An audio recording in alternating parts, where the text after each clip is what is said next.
what do we say? We get stuff wrong here. So Yeah. Welcome we to the do podcast. our best. Welcome to the podcast. We get things wrong here.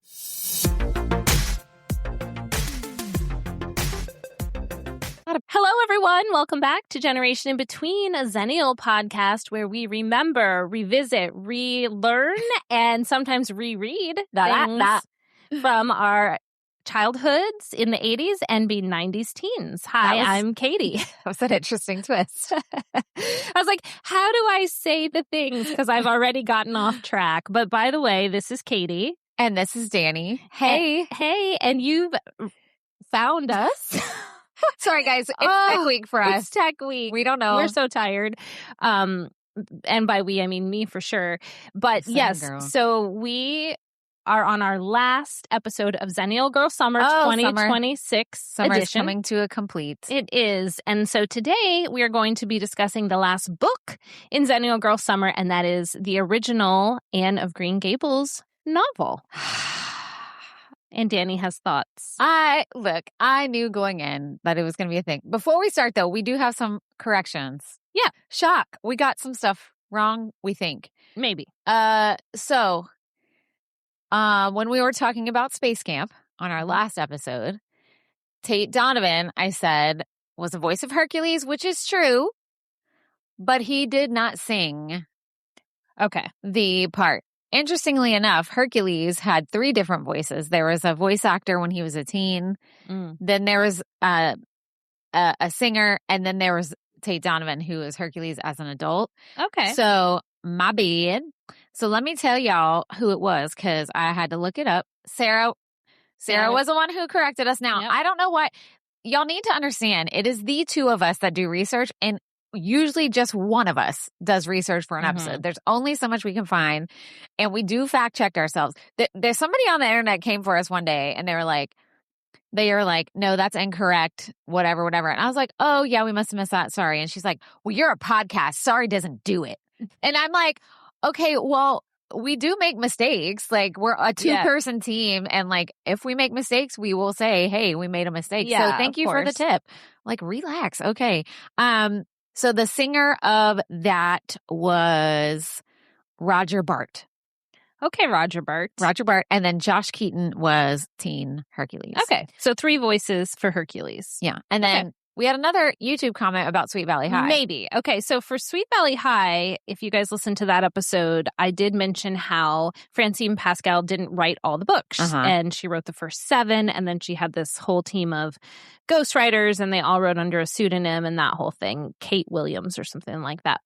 So when I was researching that fact, I found like 5 different versions of it. I found some that said she didn't write any of them. She only had the concept. It was always ghostwriters.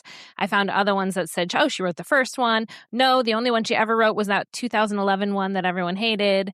Anyway, so all the research was all over the place. So I just went with what I found on like the official Sweet Valley High page. Got you. Which said she wrote the first 7 and then hired a team. But someone did come on YouTube to basically say that I was wrong and that she didn't write any of them.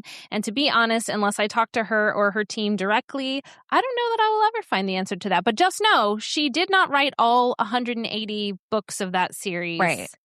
And the level that she did write, we don't know. Bottom line. Yeah, well, this is what they said. First of all, the first line the person said was misinformation. It's not misinformation. About Sweet Valley High. Watch out. Anyway, she said Pascal wrote 4 to 5 page plot outlines in bullet point format. Eileen Gouge wrote 5 of the first 12 books, including the first book. I don't know. It said editor Eve Becker is responsible for creating much of Sweet Valley, like the Dari Burger and the twins Red Fiat Spider and characters, etc.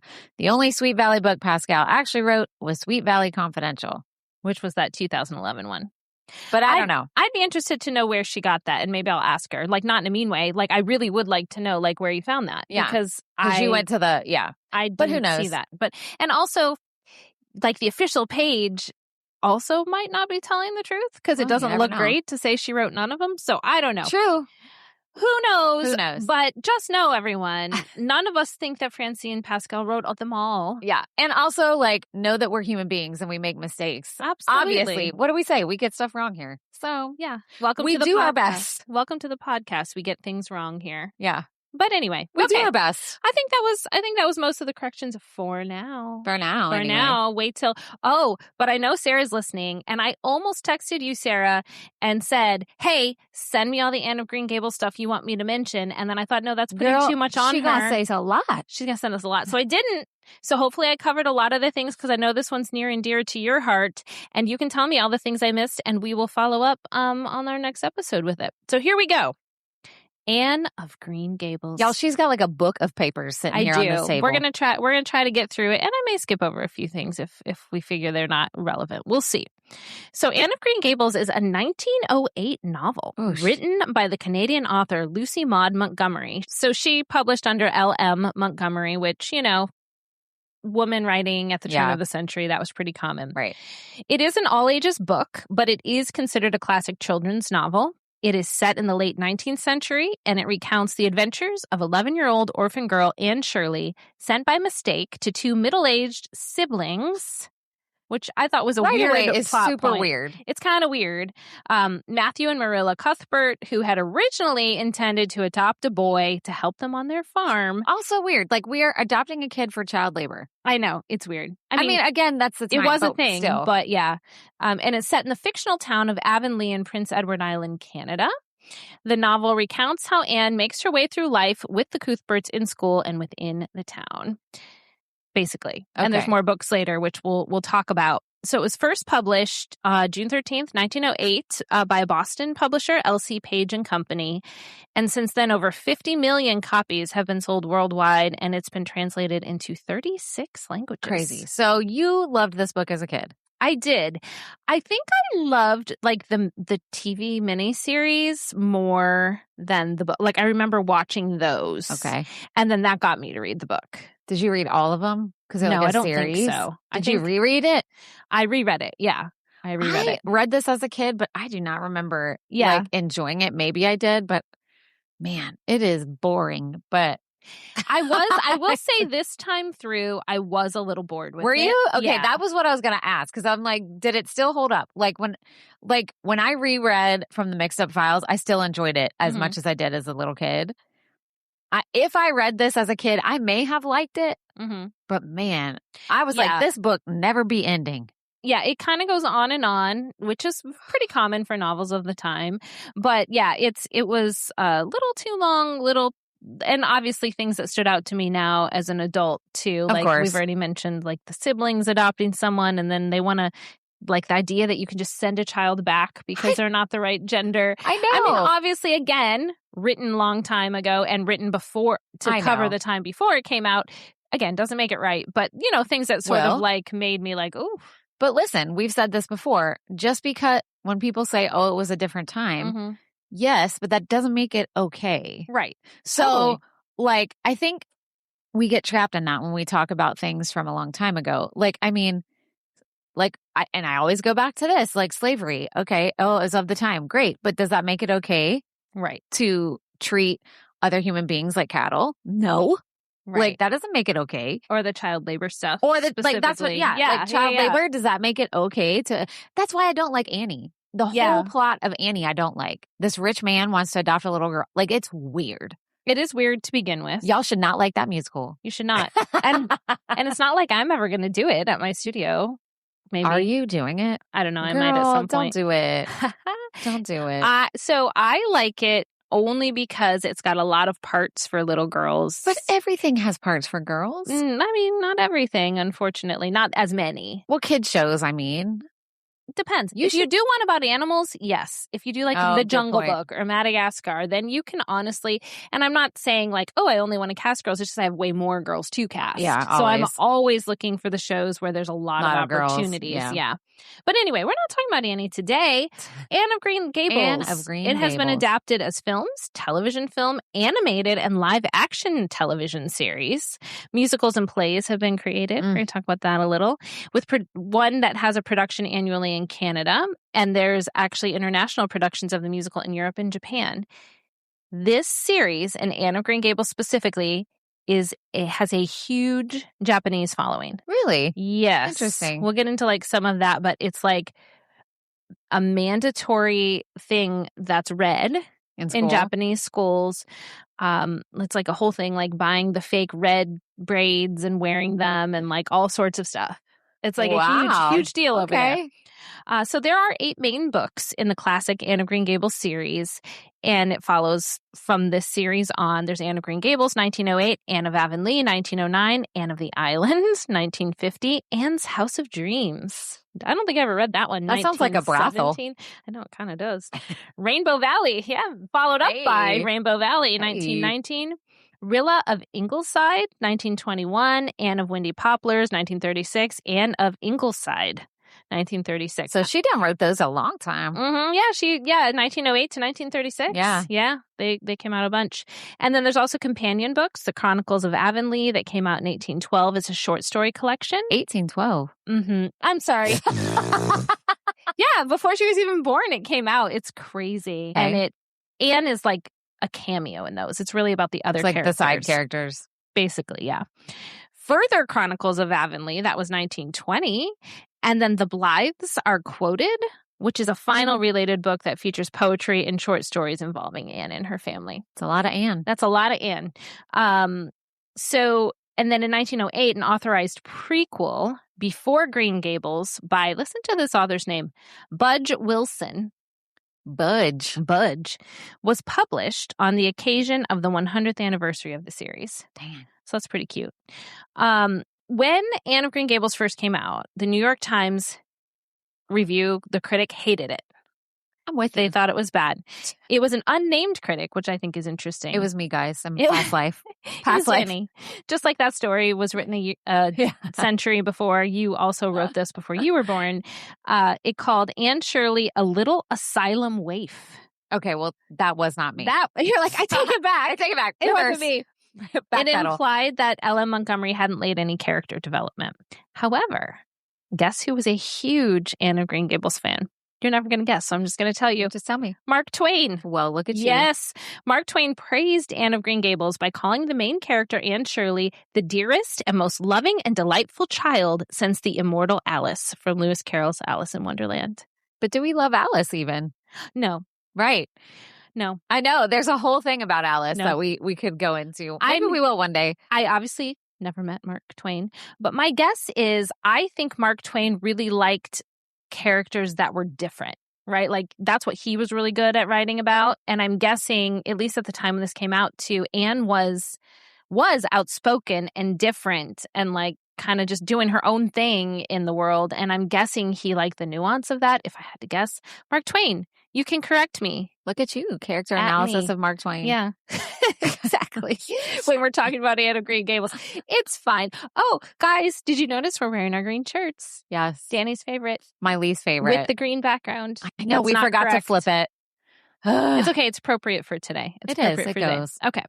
So, even though Anne of Green Gables is a work of fiction, it was inspired by a real story about an orphan mix-up that Lucy Maud Montgomery read about, her own childhood loneliness as well, and a real farm that was in her family that's on Prince Edward Island. So all those things combined.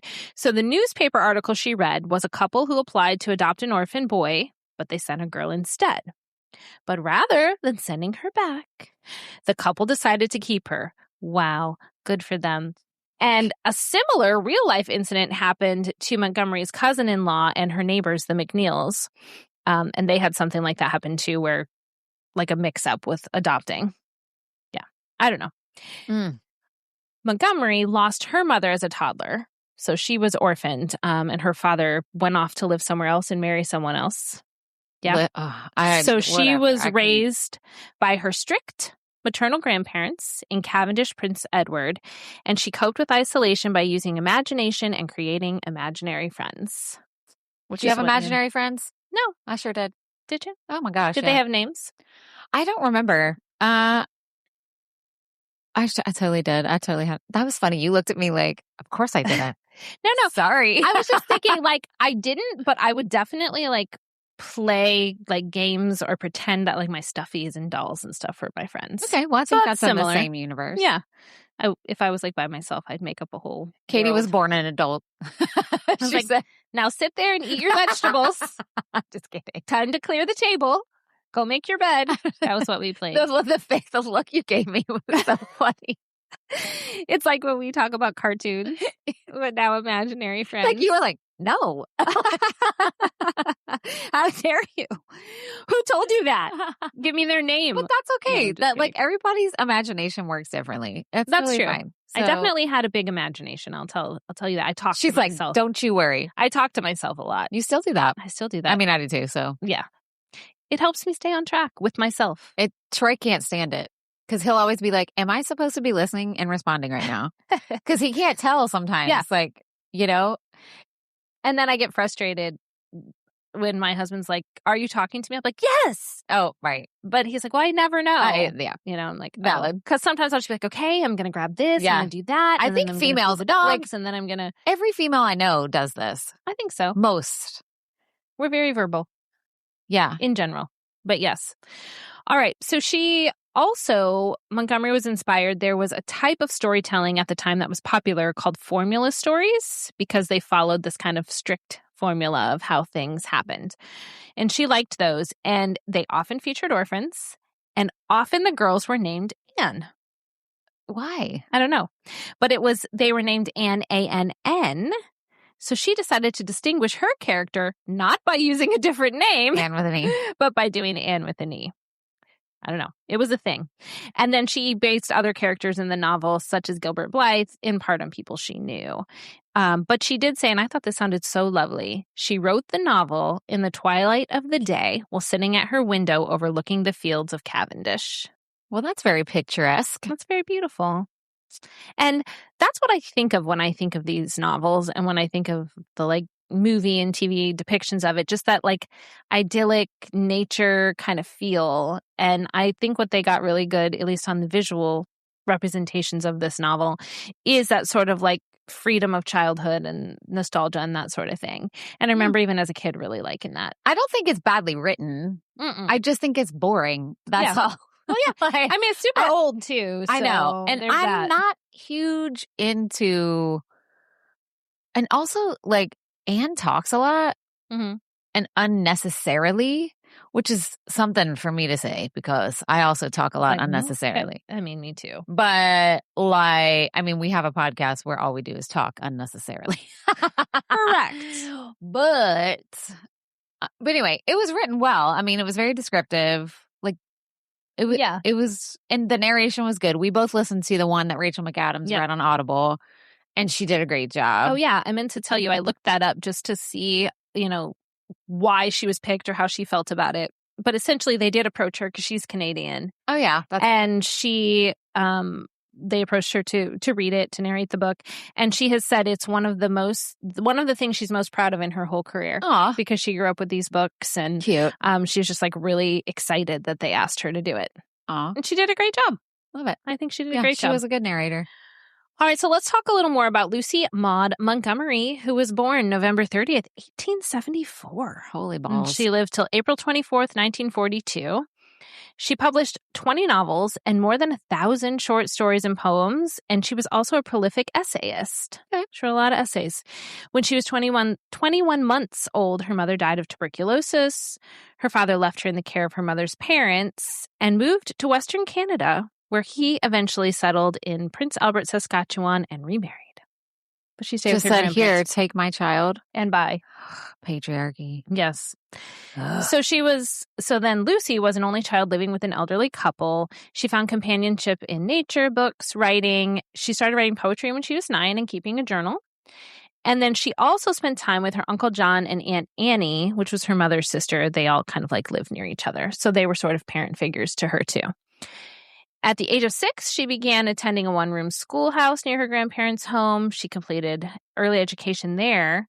And then from 1893 to 1894, she studied for a teacher's license at Prince of Wales College, and she completed the 2-year course in 1 year and graduated with honors. Get it, girl. So she was a teacher right before the turn of the century. She taught at 3 island schools, and then she left teaching to go back to school and selected courses in English literature at Dalhousie University in Nova Scotia. And she was one of the only women at that college at the time. Of course. Because she already sort of had her teaching certification, so now this was like an extra thing she was doing. But it was while she was there that she started becoming a published writer and actually getting paid for things like essays and short stories and that sort of thing. But while she was still in school there, her grandfather died suddenly. So she returned to Cavendish to help take care of her grandmother, and she remained with her grandmother for the next 13 years, Aww. which is when she wrote and published a lot of it, because 1908 is when Anne of Green Gables came out. And then she was also a proofreader for a newspaper there, so she was just all in on writing and editing and all of those things. When she was done writing Anne of Green Gables, she got lots of rejection letters. In fact, she put it away. It was done, I believe it said she was done writing it in 1903. And then in 1905, she had gotten so many rejections, she just kind of like put it away in a hat box. Don't blame her. And then decided again in 1906 or 1907 to try a few more places. And the place in Boston accepted She said, all right, this is it. One more time. And do you know that original manuscript still exists? Really? Where's it at? It's in a museum in Canada. Mm-hmm. That's cool. They don't have the first, they said it's been lost to time, the like handwritten edits to like that the publisher had for a copy of it. And then the first typeset version are lost to time. But her original version that she like hand wrote. That's cool. Exists. That's cool. So cool. I love that. So she started to make some money as a writer even before Anne of Green Gables came out. So in 1899, for the year, she earned $96.88. Woo, big limit. But for women to earn any money right back then, writing. And that's the equivalent of about $3,800 today, which again, still not much. Bring it in, no. Yeah. But then by 1903, she was earning $500 a year. Ooh. Which is the equivalent of almost $19,000 today. Wow. So that's not bad. She was earning like 5 times more by 5 times more. Yeah. Gotcha. Which is crazy. That's a huge jump. That's a huge jump. Woo. And then, of course, her first novel came out, and then she was making a lot of money after that. Her grandmother did die in 1911, and that's when she decided to get married to the Reverend Ewan MacDonald. Ooh. Why she got married? No, she had been secretly engaged to him since 1906. But he was old. You think he was old and that's why it was a secret? Was she just waiting for her grandma to pass on? Or she's a reverend. Maybe they have religious differences or something. He's a reverend. Yeah, maybe. Look, I'm creating all kinds of drama that maybe not Well, you might be on misinformation. Why? That's it, misinformation. No. So, in her journals, she expressed her pain at the death of their infant son, Hugh, the horrors of the First World War, the death of her cousin, and the discovery that her husband suffered from religious melancholia, which I looked up. It's a profound sadness, dread, or despair stemming from spiritual concerns. It involves obsessive fears of damnation, agonizing guilt, or the paralyzing belief that one is fundamentally unworthy of God's love and salvation. Hence what we call religious trauma nowadays. Yes, same thing. And so I guess he was kind of hard to live with as a result of that. And his job just reinforces all his fears. All the things. But see, that's what the church be doing. They get you that fear, and then you just live your life by fear. Yes. Anyway. He did die before her. I didn't write it down, but it was like 10 years before she died. And then she died in Toronto in 1942. And her body was returned to Prince Edward Island, and she was buried in the Cavendish Cemetery, close to the site of her old home. Okay. So she wrote her whole life, lived that way her whole life. Her only child died. Golly. I know. It sucks. So I have a little bit about the characters. I might skip over some of these, but obviously Anne, we've already talked about. She's 11 in this novel. And then she grows to be, what's her age when the book's done? To me, it was when she's like going on. Yeah, because she goes off to learn to be a teacher. Yeah. But that happened younger. I don't know if they said, but I feel like she was like 16. Yeah. It spanned a long time. It does. Yeah. It starts at 11. Let's put it that way. Yeah. So we already talked about her a little bit. Marilla. I do like that name. I like that name too. And I like how Rachel McAdams says it. Yeah. When she's Anne. Yeah. Marilla. Marilla. It was cute. Marilla. She says it like with a U, like Marilla. Marilla. Whatever. I like how she says it. Yeah. It's cute. It's cute. So she's the sister of the pair that adopt Anne, and she has, this is a quote from the book, glimmerings of a sense of humor. Her life has been without joy, apparently, until the arrival of Anne. Well, I mean, she's living kind of a hard life. Yeah. I mean, she's stuck living with her brother. On a farm. No she got to do a lot of shit. Yeah. She does try to instill discipline in Anne, but ends up kind of growing to love Anne's vivacity and joy. So that's Marilla. Then freaking Anne cracked the code with Marilla. She did. Broke that wall down. She figured Broke it down. Mm-hmm. She did. And then Matthew, the brother, who is a shy man, who does like Anne right from the start. They become friends. Even though Marilla has primary responsibility for rearing Anne, Matthew has no qualms about spoiling her and indulging her with pretty clothes and fancy shoes. Such a man. Like, you do all the hard shit. Yeah. I'm just going to give her presents. I'm going to buy her the gifts. I'm going to be the hero. And I'm going to be her friend. You do everything else. That's super hard. Exactly. You be the disciplinarian and care for her, cook for her, teach her things. Yes, I'm just going to go over here and buy her presents. That sums up Matthew. Yes, it does. All right. Diana Barry, Anne's best friend and kindred spirit, her quote unquote bosom buddy. Okay. I'm like, and I think that was probably Anne's first crush. I really, as a kid, never noticed any of that. Oh, of course. But I noticed it this time. But you know what? I bet some kids may have noticed that back in, like, especially when these books were older and felt validated in a way they didn't know they needed to feel validated. I agree with you. Do you know what I mean? Yes. There's a lot of, and I found discussion online about this too, LGBTQ coded stuff in these books before there was a name for it. She probably didn't even know. I wonder if she didn't even realize that's what she was doing. Probably not. Do you know what I mean? Probably not, which is kind of great, actually. I think that's sad because you can't, you know what I mean? Like, right.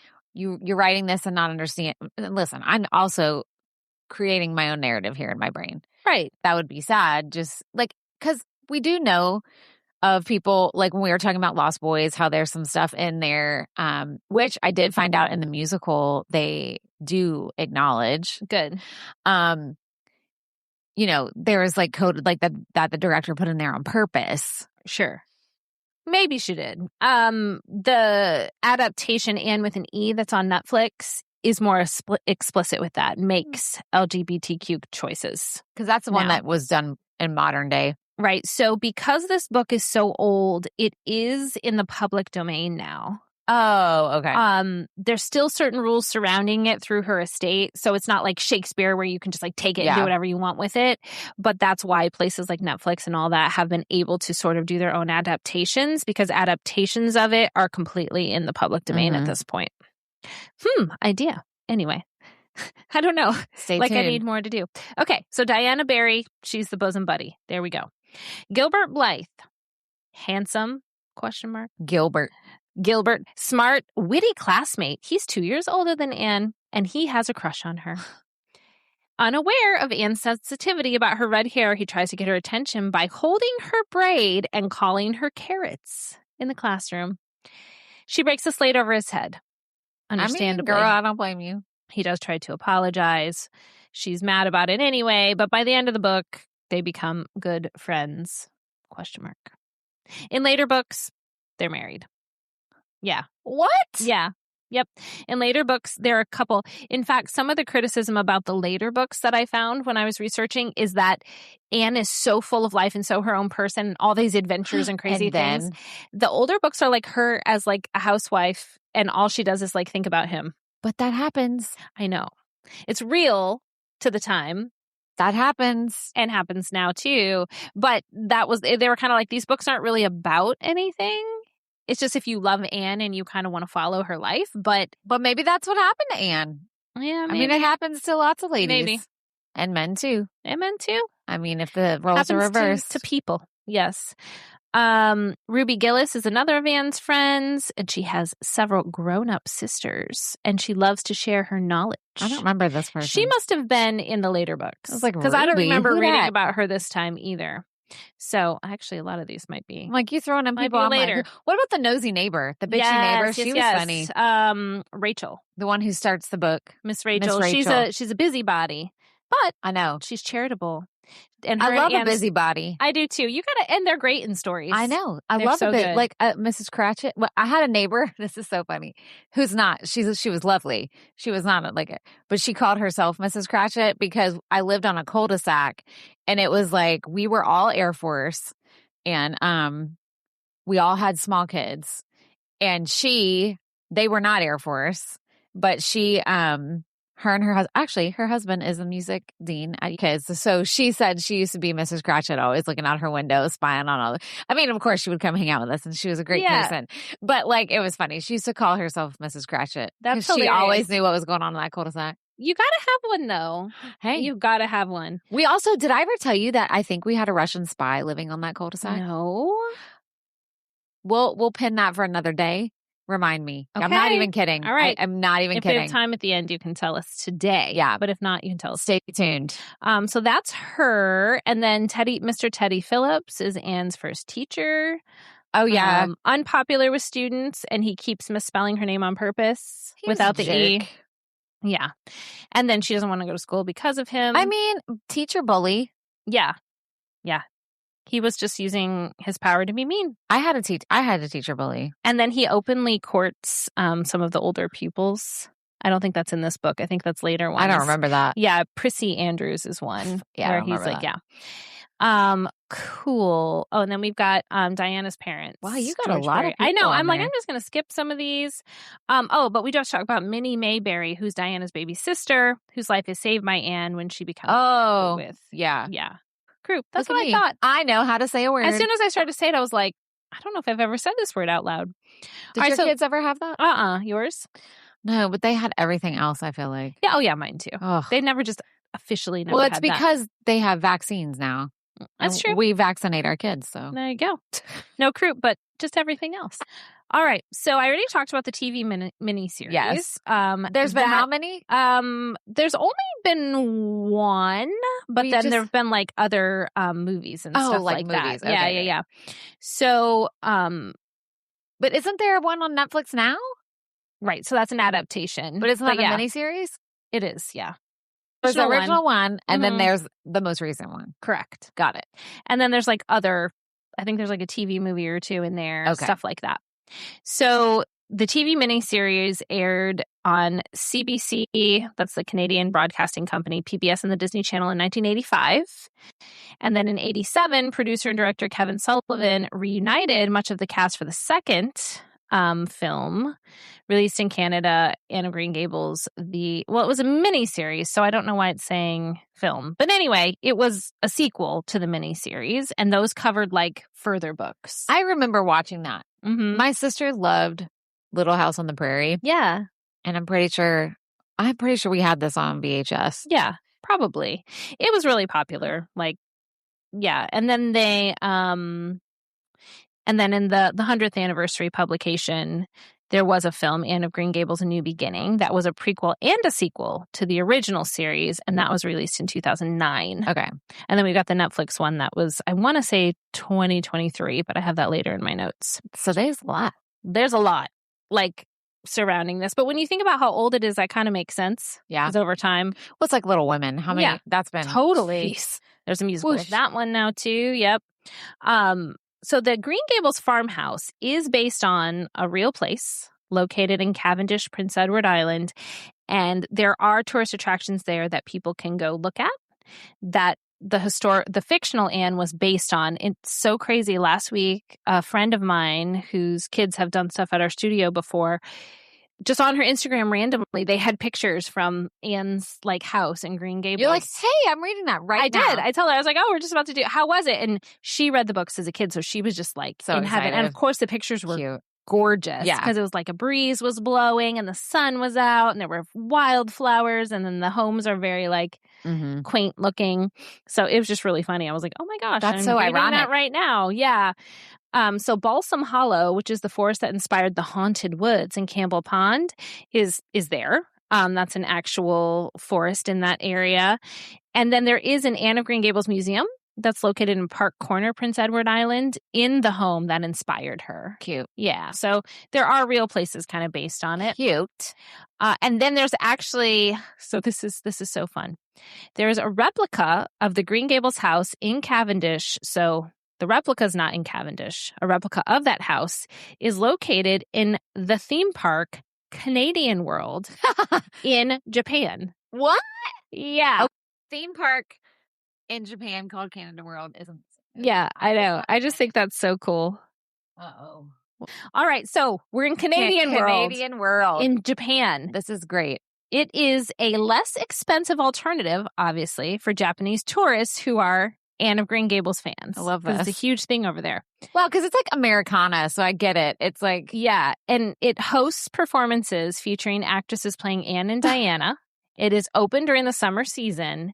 It's with free admission. Oh. Yeah. Okay. Yeah. On the Anne of Green Gables official site, they have a whole merch section, so I was just like looking at it. Oh my God, hilarious. And you know what they have are coffee mugs and journals with quotes. Did you buy one? I didn't, but I might buy this one. So one of them that's on one of the popular coffee mugs says, "Tomorrow is fresh with no mistakes in it yet." Cute. I thought that was really cute, so I wrote that down. Okay, time for some fun facts. I'm ready. Anne of Green Gables was almost never published. I know you would have been heartbroken. I already told you this part. She stored it in a hat box after multiple publishers rejected it. And then she dusted it off and tried again. So good for you. On the original manuscript, they still have. I already told you that too. It's popular in Japan. Okay. But this is what it's called in Japan. Oh, okay. Obviously translated into the language there. Red-haired Anne. Love that. That's what it's called. Love that. And it's been included in the national school curriculum since 1952. Anne is revered as an icon in Japan, especially since 1979 when the story was broadcast as an anime. Ooh. Yes. Interesting. And Japanese couples will travel to Prince Edward Island to have civil wedding ceremonies. Cute. On the grounds of the Green Gables farm. And Japanese girls arrive as tourists and boys with red-dyed hairstyled and pigtails to look like Anne. Oh, that's funny. I just think that's so cute. Well, because red hair is such like a rarity, probably. Yeah. Oh, so yeah. It's, you know. Yeah. Yep. And if you figure if you learn about it in school, then everyone learns about it. It's kind of in your like educational makeup. So there is, like we said, lots of adaptations, but Anne of Green Gables, the musical, which Sarah told me about a while ago, because we actually looked to see if it was like something we could get rights to. Don't ask me to go. I'll be Murillo. So, there you go. No, there you just go. kidding. I don't want to do that. Yeah, I bet she's an alto. I hope every alto out there saw that shade she just threw to us in that moment. Wow. But I said I like Marilla. Right. But we were talking about how she's grumpy and all this stuff. She said, I bet she's an alto. Mm-hmm. Well, I don't know. I guess now we know what first sopranos really think about us, everybody. She's probably a first soprano. You're like, see? No, because we know it's fine. It's fine. Don't worry about it. It's all right, because altos bring the depth. They do. They really do. And the nuance. I'll add that. She's making up for it now. Don't tell my friends. Okay. So it ran every summer from 1965 to 2019 at the Confederation Center of the Arts, which is in Canada. Of course, in 2020, it stopped running, but it is back. This is crazy. It's running this summer, and it's run the past couple summers. It opened yesterday. Are you going? No. Well, maybe. No. You know why? It runs every weekend through September 5th, it's running the That's same. why you're not going. You know why? Because it's in Canada. That's why. That's why I'm not going. It's the exact same run dates of our show. Yeah, because if it wasn't, you'd be there. Otherwise, I'd be in Canada, obviously. To see Anne of Green Gables, the musical. I did look up if you can license it. That particular version, I couldn't find that it's licensable, but Musical Theater International does have a version. Ooh. It's a one act. Have you listened to it? Oh, it's not a musical? Oh, it is a musical, but it's only a musical one act. I think it's musicals. It wasn't labeled as a junior, but I think it's for young performers. Okay. Like I think it's for like teenagers or whatever. That's Evelyn Nesbit. We're going to go down a little tiny rabbit hole quickly. Was this from Reddit? Yes. It was. But then I found it on the Anne of Green Gables site, too. She almost didn't want to tell me. I was like, I can't lie. Okay, I'm ready, I'm too tired to lie. Okay. So Evelyn Nesbit, Montgomery, so you know how we were saying maybe she had some feelings she didn't understand about her sexuality. Okay. Well, here's a little more proof of that. Ooh. She clipped out this picture of Evelyn Nesbit and she hung it on her bedroom wall. She was the model for the face of Anne Shirley and a reminder of her youthful idealism and spirituality. Okay. So Evelyn Nesbit is considered an icon in the Gilded Age of American theater, and she's kind of scandalous because she became involved with a famous married Manhattan architect, Stanford White, when she was still a teenager. So then later, she married a millionaire, Harry Kendall, a man known for his extreme instability and jealousy. So in 1906, her husband, Harry, shot and killed Stanford White during a rooftop performance at Madison Square Garden, claiming he did so to defend Nesbit's honor. Damn. Yeah. She is cute. She's pretty. She's an icon. So the subsequent trial from that was like a massive media sensation, dubbed the trial of the century, and the public was like just wanting to hear all the lurid details of wealth, exploitation, and obsession. And other things like Chicago, the musical, was based on a lot of things, including this case. Oh, yes. Oh, yes. Oh, yes. They both. Oh, yes. They both. Oh, yes. They both. It was in 1906. So it was earlier than Chicago set, but like the idea of like wealth and love and jealousy and murder and all those drama things. And beautiful women. Beautiful women. Beautiful women like Nesbit, Evelyn. I couldn't remember her first name. Okay, some social discussions surrounding the book. We already talked about the queer subtext. Yes.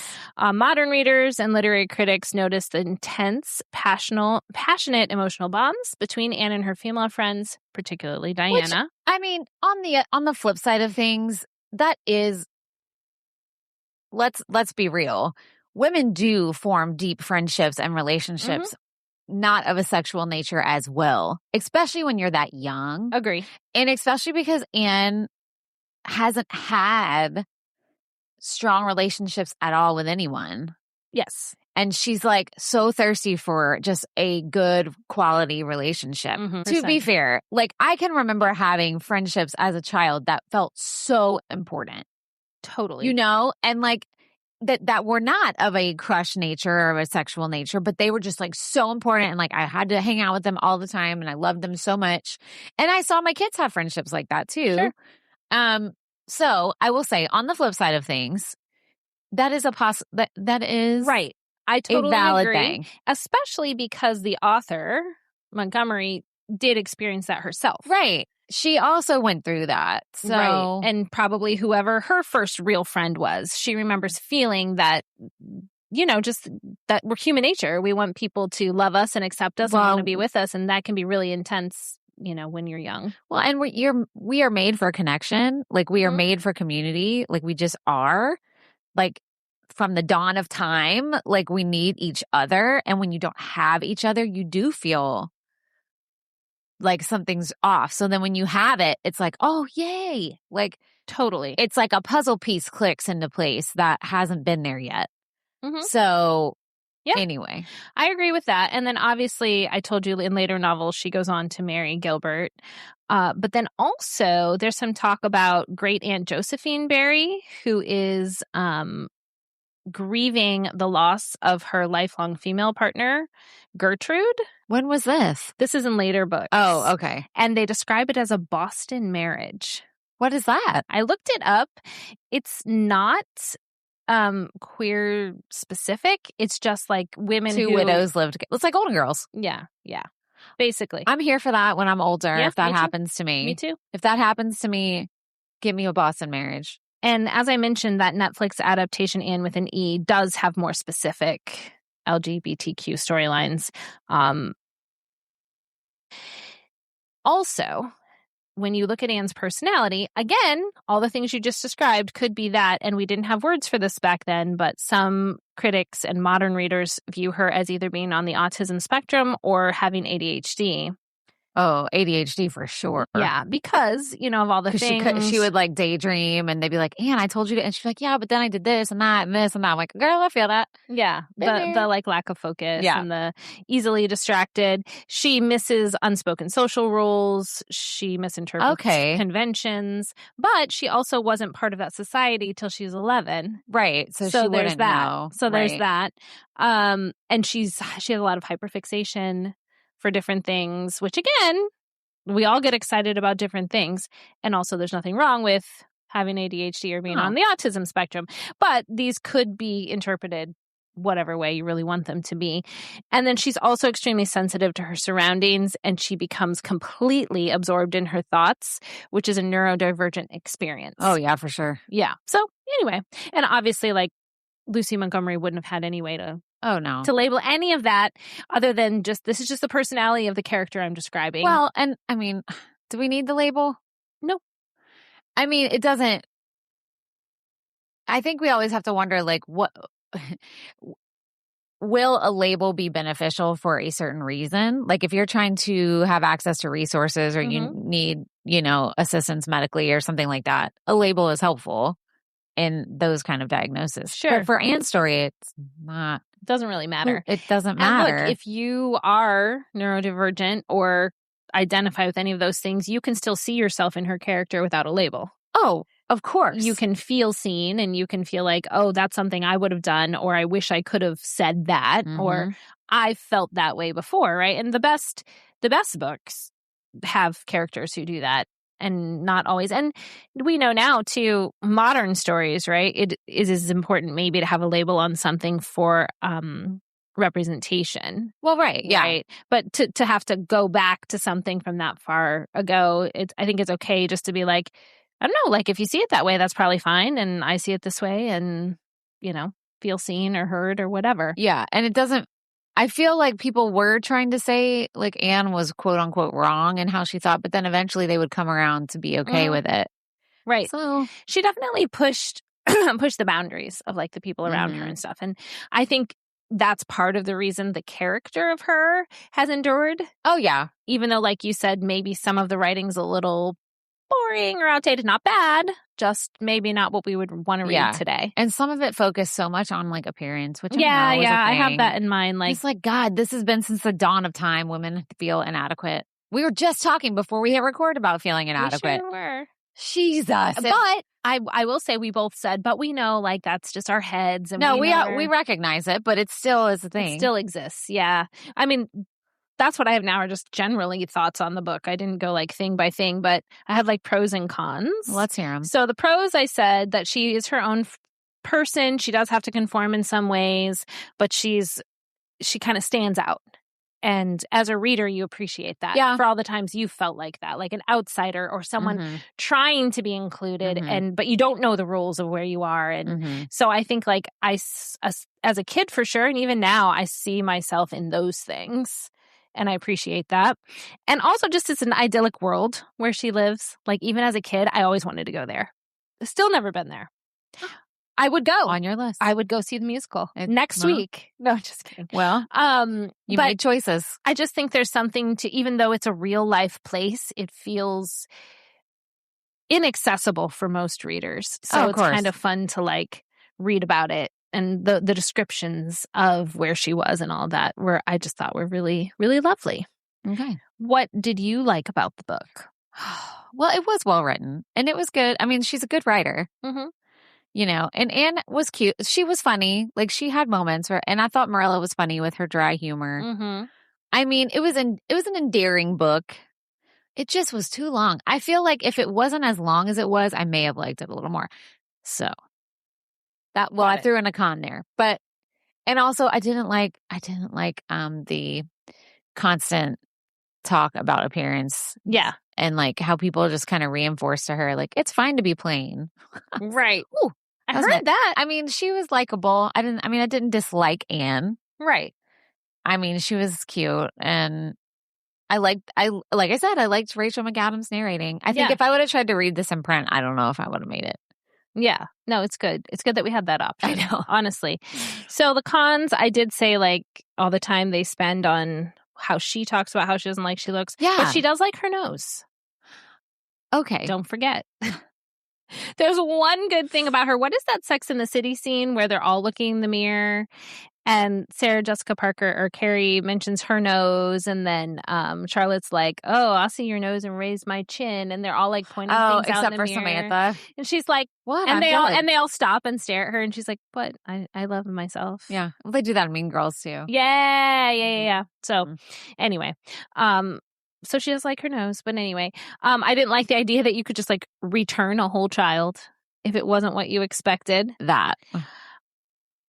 Not to get too in the weeds, I'm pretty sure you can still do that. Not necessarily gender-based. What? But I think there's like a trial period for adoptions, which I do understand. It's a huge life decision, but... Well, I know with fostering too. Like, that's a whole... I'm sure there's a whole... Again, I'm not a professional there, so I don't want to delve into it. But I think that's still a thing. Gilbert's mean to her, but then like, we know later she ends up loving him and marrying him. It's that whole boys will be boys narrative that is gross. And if they like you, they're going to be mean to you. And they're going to tease you and make you feel bad about yourself. Yeah. Yes. No, that's that face. And we just say, okay, haha. Must have a crush on you. But I mean, I did like the moment where she was like, you cannot say that to me, crack on the head. I was like, yep. Okay, violence isn't the answer, Anne, my dear. But also he's a jerk. Yeah. I mean, it's a definitely memorable moment. That's for sure. And then I just said, I know just because I read about the later books, but we already talked about this where she's a housewife and the books are just about her kind of domestic life, which again, there is nothing wrong if even in modern times, most of your life revolves around your home and what you do domestically. I just think that people wanted more for her. They wanted more for her. But things happen to your life. Yeah. And maybe she changed her mind. Yeah. I mean, maybe. And, she was portrayed as happy in those books. Society be telling you things that you're supposed to be doing, especially back then. So. Mm-hmm. Uh-huh. And it sounds like even the author, Montgomery, got her degree and she eventually... It's interesting because in this book, Matthew...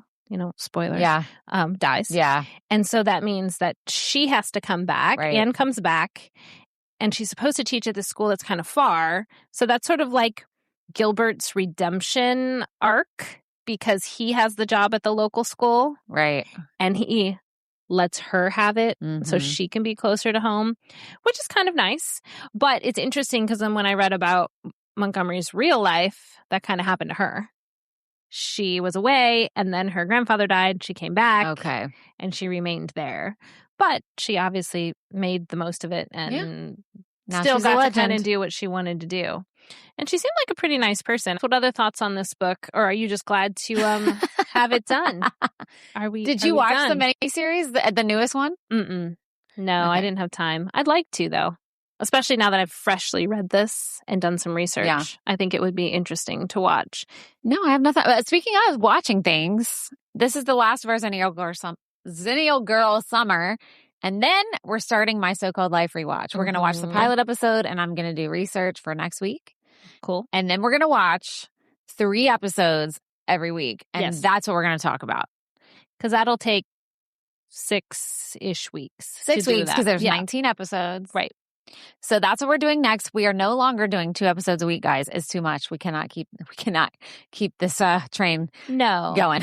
No, and it was great for Dawson's Creek, but yeah, it's okay. We have such a library, too. I think when we first started, I wanted to have like a good archive of stuff for people to listen to when they found us, but we have 225 episodes we're good now, so we don't necessarily have to double and triple and all the things. And so if you were a My So-Called Life fan or you've been wanting to watch it like me for the last 30 years. I cannot wait to rewatch the show. Obviously, I know the premise. I know who's in it because I was alive when it came out. Correct. And it was everywhere. But I'm actually excited to get to actually watch it. I know. So sneak peek, I started research this morning just for like 15 minutes. And I was like, God, what was it going on in my life at the time when this show came out? It came out when I started my freshman year of high school. And that's exactly the plot line of Claire Danes' character. Really? Yes. Okay. And That's I exciting. remember my friend Katie and I, and I have to message her once we start doing this. We were obsessed with this show, and it makes so much sense now why it kind of, and I think that was the narrative for a lot of people. It just, and you'll see when you start watching it. Mm-hmm. So that's what it was. It was like perfect timing. Yeah. For what was about to happen or what was happening in my life. In your life. Yeah. So awesome. Anyway, I'm looking forward to it. That's next, guys. So if you want to join us, they're on Apple TV, I think. Apple TV? Mm-hmm. Okay, great. That was going to be my next question. Yep. So join us for My So-Called Life. And if you missed any of our Xennial Girl Summer episodes, they are all live for you now. With this one going live. And I'm sure we'll do it again next summer. Yeah, we will. And I enjoy it. I enjoyed the things that you had me watch and read this summer. Well, except for some of it. You didn't like Days Confused. We were not. Yes, but that was my pick. I'm thanking you because you had good picks. Well, you had good picks too. You had Harry and the Hendersons in Space Camp. Yeah. And then you had the Mixed Up Files and Ramona. Yeah. And those, I loved them all. Well, no, we both have good picks. Even when I don't love it, I'm glad I reread it. That's true. Do you know? Yeah. I wasn't even Sweet Valley. Sweet Valley was a ride. So at the very least, it was interesting. That was a good discussion. Well, and it was interesting to revisit because I don't remember it being like that. I don't remember it being that bad. I knew it would be a little bit like soap opera-esque. I know. But it was like page 1. I know. All right, y'all. We'll see you next week. We will see you next week here on Generation in Between. Bye everybody. You got to get your... Yeah, you do.